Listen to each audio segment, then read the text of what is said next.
అన్న నన్ను క్షమించుర్రే.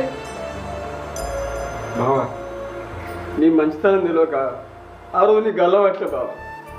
నాకు తప్పే బావా, నన్ను క్షమించు. నీ కాలు పట్టుకున్న తప్పే బావా నాకు. అరే నువ్వు అట్లా అనకురా. ఇన్నొద్దుల నుంచి మేమిద్దరు ఏమన్నా సంతోషంగా ఉన్నావా? అయిన వాళ్ళు అందరిని ఊళ్ళో పెట్టుకొని అనాథల లెక్క బాధ వచ్చినా సంతోషం వచ్చినా మాకు మేమే చెప్పుకొని ఉన్నావురా. ఇప్పటికైనా కలిసి చూసినావా? నాకు అది చాలా